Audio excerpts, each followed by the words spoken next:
And what did you do professionally before you started your own business a bit later in life outside of your childhood?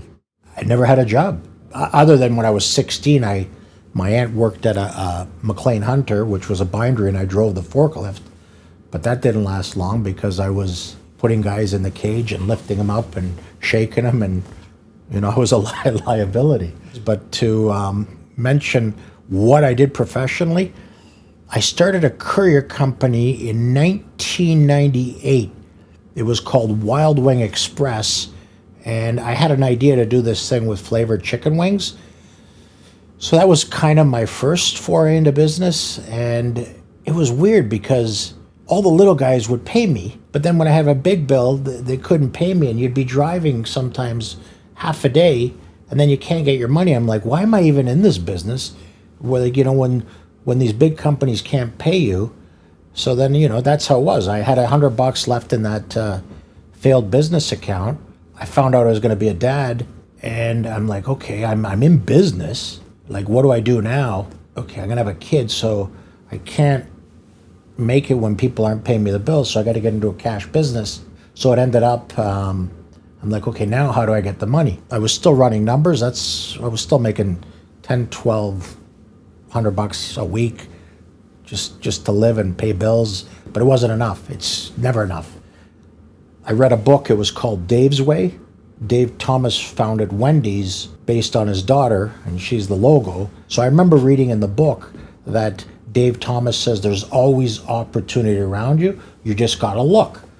He goes, you could be driving down the street and you'll see a for lease sign. So what happened was, I know exactly where I seen the for lease sign, but I knew I couldn't get the place. So I grabbed this real estate advertiser, was called, and then there was this ad for a place for $600 in a town called Sunderland, Ontario. And I'm like, okay, 99. It's hard to get a map trying to find out where places is. I've never heard of this place. Sunderland? I've never heard of it. So in the end, I get the place. I drive there. I get into town. It's late. Like, I phoned the lady. I said, can I see this place? She says, no, everybody's coming up. You're just going to waste my time. She was like that with me on the phone. I'm like, okay. So I said, no, I'd like to see it. So I get into the town. It's like a ghost town. It's like the Wild West. The snow is this high and you can't even see the knob. So I'm looking in the window. Look in the window. I see an exhaust hood. I see that the chairs and tables are all there. So I end up call this lady back. Her name was Sinica. I said, I'll take the place, but I had no money. I called my my daughter's grandmother, mother-in-law, whatever you want to call her, Denise, beautiful lady. I said, I need $600. This was on a Monday. I said, I need $600 till Thursday, a couple of days, because I got to give it to the landlord. The landlord was 83 years old. His name was Mark Goldstone, sweet man. And I get there, meet the guy. I go, the rent, like $600. I go, it's not enough. I owe you the GST, $642. He looks at me, he goes, you're so honest, you're going to make it. Now I got $58 to my name, and it's like, okay, what do I do next? So now what I do next is take the lease, because the guy did it quick, and I take it to this guy, just a train wreck of a guy, but a good guy, a Persian banker for the Royal Bank, and it reminded me of the offices I was cleaning. His ashes were so high, and he was like more neurotic than I was. And then, I like you, I get you the money.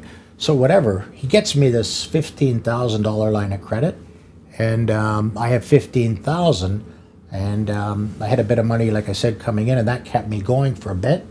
And then with that money, I couldn't afford employees, so everybody that I work with, I paid everybody forward. And then the usual thing, like people talk about naysayers and all this stuff, my whole life was just pay it forward. Keep giving, keep giving, keep giving, pay it forward. And I phoned my friend Joe, who was an airbrush guy, and he's known me for a long time, since we're kids. And I said, Joe, I got $500. Can you come up and paint the place? When your hours are done and you used up that much paint and you've paid for your gas, you and I are even. So he comes in, there's holes in the walls. I said, this is what I need done. So imagine the sky here. I said I need a sunset of the Wild West, And I said, use these 3 colors and airbrush as much as quick as you can. So he gets there and he says, there's a hole in the wall. I said, don't worry about it. So I grabbed some Wild West pictures and I had a stapler and I put the pictures over the holes. And then I got some old barn board, I cut it, and then I framed the pictures, and it looked like these barn board pictures were in the mountain, and I got some chicken wires, and that's how I designed my first restaurant. And then, the next problem, the kitchen's working, there's fryers there, but who knows what a propane fryer is? Like, not too many people do. So they have these things called orifices. You got to change the orifices if you go to gas. So now I'm stuck with these propane fryers that I got to learn, get propane and all that stuff. They want all these deposits. So what happens is, it was a crazy town. I open and people are challenge you. One guy tried to blow up the propane tank. Another guy came at me with a knife this big. And to me, it's like, okay, what next? And then customers aren't happy. I don't have any employees. It's the first day open, which, by the way, is 25 years ago tomorrow, March 1799, which leads me to say, Clark, thanks for all the support. Clark is the gentleman that bought out my company March 4th, 2015, and I'm forever indebted to you and your team. It was something I did with Wild Wing that you have made much better, and I couldn't do what you do. Thank you for allowing me to have the opportunity to get into something else. I'm following my true passion. I encourage other people to do that, and I know your son's going to be a pilot, so in his honor, we have this aviation theme. Nothing but love to you and your family, and thanks. So anyway, getting back, because I don't even think Clark's heard this story, what happens is you have all these people coming in, you can't afford employees, so this table comes in, 8 people, hardworking farmers, I imagine. They're complaining about everything. The tea, the sugar, the baked potatoes. And I'm like, oh my God, this is too much. I have no way of how to deal with this. So I remember what my father said to me. Well, why are you helping these people? I go, what do you mean, Dad? He goes, if they're not happy now, they're never going to be happy. And then I'm like, it made sense. So the people were there. At the end, they're all going to try to pay separate bills. And anybody that's in the restaurant industry knows what a nightmare that is. I said, bills on me under one condition, you never come back. I didn't have much, but I didn't want to be, beaten down like a rented mule, and have my will and spirit broken. I went home, I readapted. I got an idea to do an A-frame. I switched the menu to ice cold beer, red hot wings. I put it on the highway. I simplified the whole project, and people were coming in just from that. Ice cold beer, red hot wings, and that was my initial marketing. And then I started I always say sell fun and sell energy. So I started turning the wings into characters. For example, my daughter had brown eyes, so brown-eyed girl's a wing. Everybody asks me about Garpar. That happened later, and I can explain quickly. I went to Keswick, and I was working in the kitchen because I had a hard time with anxiety, crippling at some points, and I couldn't deal with the public. So my sister was great at that. So what happened, we have this unique concept in the middle of nowhere, and people are driving from Buffalo, Kingston, and all of a sudden it's like, it's just her and I there. And she's yelling 800 down, 1600 down. So now she's telling me the flavors, 50 honey garlic, 50 barbecue, 50 hot, 50 Garpar, which was short for garlic parmesan. That was it. I got that Garpar. I turned it into a trademark. It's really if I tell people secrets how I made the wings, they would never believe me. So I'll tell you and take it for what it's worth. Garlic parmesan was just Renee's salad dressing, a Caesar with grated parmesan over it. And you just had to know how to time it and put it on so all the sauce doesn't evaporate into the wing. That's what gave it the nice texture, the cheese holding it together.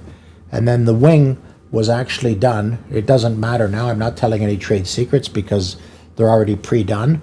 But I used a special flour, which was pastry flour, and I put all my spices in, and all the wings were handmade originally with love by my parents and myself, and we took pride in the actual making of the wings. And I did a lot of things differently. Dustin asked me earlier about my mother and the influence in business. At least you all know I listen and I can do a callback. So the main thing she taught me, which, sorry, I'm gonna get a bit choked up, but she looked at me, and she's never been in the business, and she says, "Do you know what a good salad is?" And me, like a deer in the headlights, no. And she said, "When there's nothing left on the plate." So she taught me how to make the salad fresh by getting wet rags, topping the salad with the wet rags so it stays crisp. Yeah, so while that's going on, my father, who's also never been in the business, I was talking about the fryers earlier, and you open the spout at the bottom and you let the dirty oil out. So now the oil thing is empty. He might have cleaned it. So what happened was he gave me a glass, and he told me to get on my knees, and in Croatian he says, "Otvori pipu," which means open the pipe. So here I am, I'm with a glass, I open the pipe, and I'm like, what is this guy's He's nuts or crazy? I don't know what this is. All of a sudden, I'm fascinated. Water is coming into the glass. Now my glass is filling up, and he goes, "Okay, drink it." And I go, "Drink it?" And he says, "Yeah, if it's good enough for you to drink, it's good enough for the people to eat the food." So that's when I talk about a value system. That's how my parents were, and it started a lot of our stuff like that.